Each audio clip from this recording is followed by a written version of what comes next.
राजस्थान की राजनीति में रोजाना नई बातें हो रही हैं और ये नई बातें कोई सी भी हो, लेकिन उसमें केंद्र बिंदु हमेशा सचिन पायलट बन जाते हैं। सचिन पायलट इसलिए बन जाते हैं कि सचिन पायलट को लेकर कांग्रेस अभी तक कोई फैसला नहीं ले पा रही है।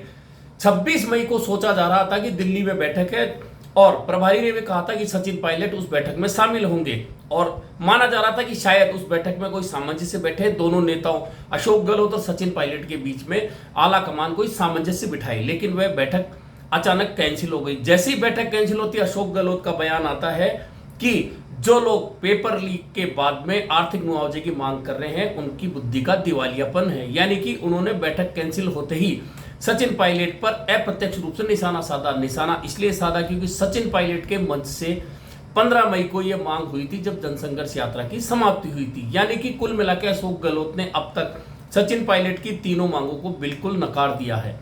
उधर कहा जा रहा है कि 26 मई की दिल्ली की मीटिंग इसलिए कैंसिल हुई है कि पार्टी के अध्यक्ष मल्लिकार्जुन खड़गे कर्नाटक मंत्रिमंडल के लेकर चर्चाओं में व्यस्त हैं, इसलिए यह बैठक कैंसिल हुई। वही एक बहाना यह भी आया कि राहुल गांधी के पासपोर्ट का मामला अदालत में है, इसलिए यह बैठक कैंसिल हुई। लेकिन दोनों ही बातें राजनीतिक रूप से किसी के गले नहीं उतरती है और अगर ये दोनों बातें सही भी है तो 29 मई को मल्लिकार्जुन खड़गे दिल्ली में बैठक ले रहे हैं, लेकिन वह बैठक दिल्ली के नेताओं की है उस ऑर्डिनेंस को लेकर जो दिल्ली सरकार के खिलाफ भाजपा लाई है, केजरीवाल की शक्तियों को फिर से केंद्रित करने के लिए।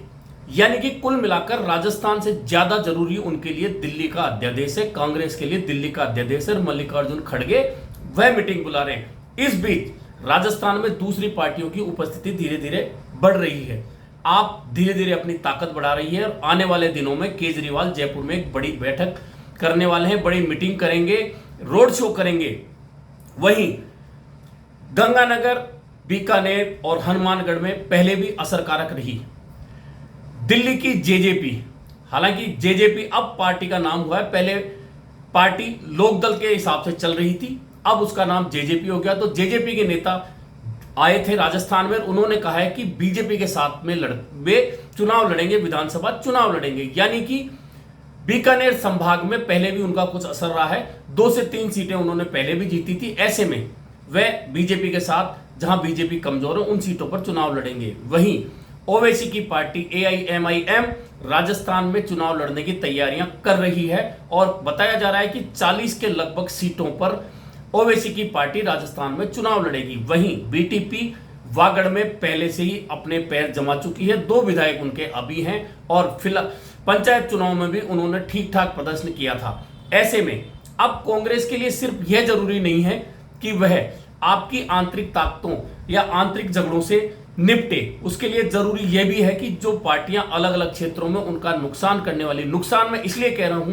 कि राजस्थान में हो या देश में कहीं भी, जब भी तीसरी पार्टी, चौथी पार्टी, पांचवी पार्टी, चाहे वह बसपा हो, सपा हो या एमआईएम हो या बीटीपी हो, जो भी पार्टी जब सत्ता में आती है या चुनाव लड़ने आती है, आसपास के प्रदेशों में सत्ता में होती है, राजस्थान में चुनाव लड़ने आती है, तो निश्चित तौर पर वह कांग्रेस का नुकसान करती रही है। ऐसे में चूंकि अब आप दिल्ली और पंजाब, जो राजस्थान के नजदीकी प्रदेश हैं, वहां सत्ता में है, जेजेपी हरियाणा में साझेदार है भाजपा की, बीटीपी वागड़ में पहले से असर दिखा चुकी है और एमआईएम जहां भी जाती है वह कुछ ना कुछ मुस्लिम वोटों में तोड़फोड़ करती है। वहीं बसपा राजस्थान में, भले यूपी में कमजोर हो गई, लेकिन राजस्थान में बसपा लगातार 3 से 6 सीटें हर चुनाव में जीतती रही, यानी कि उसकी उपस्थिति भी यहां है।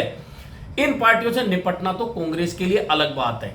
दूसरी ओर कांग्रेस की आंतरिक लड़ाई को लेकर लगातार चर्चाएं हो रही है। जब तक इस बात पर फैसला नहीं हो जाता, जब तक ये चर्चाएं चलेंगी, क्योंकि अब सचिन पायलट की ओर से 15 दिन का दिया गया अल्टीमेटम 4 दिन बाद समाप्त हो रहा है।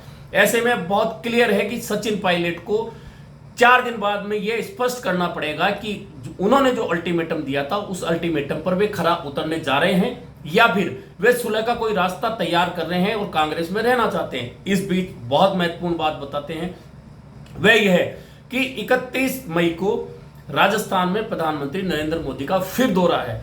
यह लगातार प्रधानमंत्री 1 या 2 महीने में राजस्थान का दौरा कर रहे हैं, यानी कि भाजपा के लिए यह राजस्थान काफी महत्वपूर्ण बन चुका है।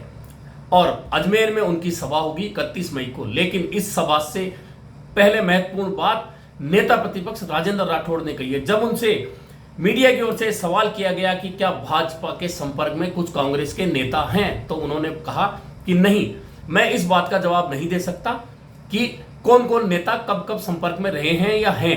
लेकिन उन्होंने एक लाइन में बहुत बड़ी बात कह दी कि प्रधानमंत्री 31 मई को जब अजमेर में होंगे तो कुछ चौंकाने वाली बातें सामने आ सकती हैं। यानी कि चुनावी वर्ष में राजनीतिक दलों के मंच पर प्रधानमंत्री की उपस्थिति में यदि कोई चौंकाने वाली बात हो सकती है तो वह कौन सी हो सकती, इस बात को लेकर अब राजनीतिक गलियारों में बहुत सी चर्चाएं हैं। कहा जा रहा है कि 2 दिन पहले राजस्थान के कुछ महत्वपूर्ण नेता दिल्ली में भाजपा नेताओं से मिले हैं। कौन से नेता किस से मिले हैं यह अभी सामने नहीं आया, लेकिन चर्चाएं बहुत गर्म हैं। कुछ लोगों को यह बात पता है कि कौन नेता किस भाजपा नेता से मिला था। यह भी तय है कि यह बातें पिछले 4 महीने से चल रही है कि कुछ कांग्रेस के नेता भाजपा के संपर्क में हैं और हो सकता है कि चुनाव से पहले वे पाला बदलकर चले जाए। दूसरी ओर सचिन पायलट को लेकर भले ही सचिन पायलट खुद चुप हैं, सचिन पायलट के नजदीकी विधायक चुप हैं, लेकिन सचिन पायलट के समर्थकों की ओर से नित नए पोस्टर सोशल मीडिया पर जारी हो रहे हैं। आज सोशल मीडिया पर सचिन पायलट समर्थक नाम से एक पेज है, उस पेज के ऊपर प्रगतिशील कांग्रेस का झंडा वायरल हुआ है। वह वायरल झंडा चर्चाओं का केंद्र है कि क्या वास्तव में सचिन पायलट नई पार्टी बनाने जा रहे हैं। वहीं राजेंद्र राठौड़ की ओर से चौंकाने वाली बात की जो बात कही गई है उसको लेकर लोग उधर भी इशारा मान रहे हैं। लेकिन असल में होने वाला क्या है, यह फैसला तो तभी होगा जब 30 मई को सचिन पायलट का अल्टीमेटम समाप्त होगा। लेकिन यह भी तय है कि 30 मई तक राजस्थान के मसलों को लेकर दिल्ली में कांग्रेस आलाकमान कोई बैठक नहीं कर रहा। यानी कि या तो इसका मतलब यह हो सकता है कि कांग्रेस आलाकमान सचिन पायलट के अल्टीमेटम की अंतिम तिथि का इंतजार कर रहा है और देखना चाह रहा है कि क्या सचिन पायलट वास्तव में जो अल्टीमेटम दे चुके हैं उस अल्टीमेटम के अनुरूप वे प्रदेश स्तरीय आंदोलन करने जाएंगे या फिर वह सुलह की कोई कोशिशों के तहत कुछ दिन इंतजार करेंगे। लेकिन यदि वे इंतजार करते हैं तो सवाल यही उठेगा कि जब उन्होंने अपने मन से इतनी बड़ी बातें बोल दी, अपनी सरकार को अल्टीमेटम दे दिया, तो फिर वे सुलह का इंतजार क्यों कर रहे हैं। दूसरी ओर उनके जो भी पोस्टर जारी हो रहे हैं उसमें कांग्रेस नहीं है। यह बात मैं बार बार कहता हूं कि उन्होंने कांग्रेस का चिन्ह हटा दिया है, कांग्रेस का झंडा हटा दिया है, कांग्रेस नेताओं को अपने पोस्टरों से हटा दिया है। वहीं पहले जब भी कांग्रेस नेताओं को वह पुण्यतिथि या जयंती पर श्रद्धांजलि अर्पित करते थे तब हमेशा उनके पोस्टर पर जो भी सोशल मीडिया पर आता था उसमें हाथ का निशान होता था। लेकिन लास्ट 11 मई के बाद उनके किसी भी पोस्टर में हाथ का चिन्ह नहीं है। यानी कि उन्होंने हाथ का चिन्ह पूरी तरह से हटा दिया है। राजीव गांधी की पुण्यतिथि पर उन्होंने श्रद्धांजलि अर्पित की तो उस पर कांग्रेस का निशान नहीं था। आज जवाहरलाल नेहरू को पुण्यतिथि अर्पित की है तो उनके पोस्टर पर हाथ का चिन्ह नहीं है। दूसरी ओर उनके समर्थकों की ओर से रोजाना कोई ना कोई नया पोस्टर सामने आ रहा है, कोई वीडियो बनकर आ रहा है, उसमें वही पीला रंग है, वही पीले झंडे हैं, वहीं पीछे कांग्रेस के नेताओं के बजाय स्वतंत्रता सेनानियों के फोटो हैं और एक सोनिया गांधी का फोटो नजर आता है। लेकिन कुल मिलाकर यह सारी असमंजस की स्थिति भले ही दिखाए जाने का प्रयास हो रहा हो, लेकिन असमंजस की स्थिति राजनीतिक लोग नहीं मान रहे। राजनीतिक लोगों का स्पष्ट रूप से कहना है, राजनीतिक प्रेक्षकों का स्पष्ट रूप से कहना है कि सचिन पायलट अपनी ओर से कोई ना कोई फैसला कर चुके हैं। लेकिन वे इंतजार किसका कर रहे हैं? इंतजार शायद वे अल्टीमेटम की तारीख का कर रहे हैं जो 4 दिन के बाद में समाप्त हो रही है। यानी कि सचिन पायलट क्या वास्तव में अल्टीमेटम समाप्त होने के बाद में प्रदेश स्तरीय आंदोलन की ओर निकलेंगे और क्या फिर वही 11 अप्रैल, 11 मई और 11 जून राजेश पायलट की पुण्यतिथि पर क्या कोई बड़ा फैसला सचिन पायलट लेंगे?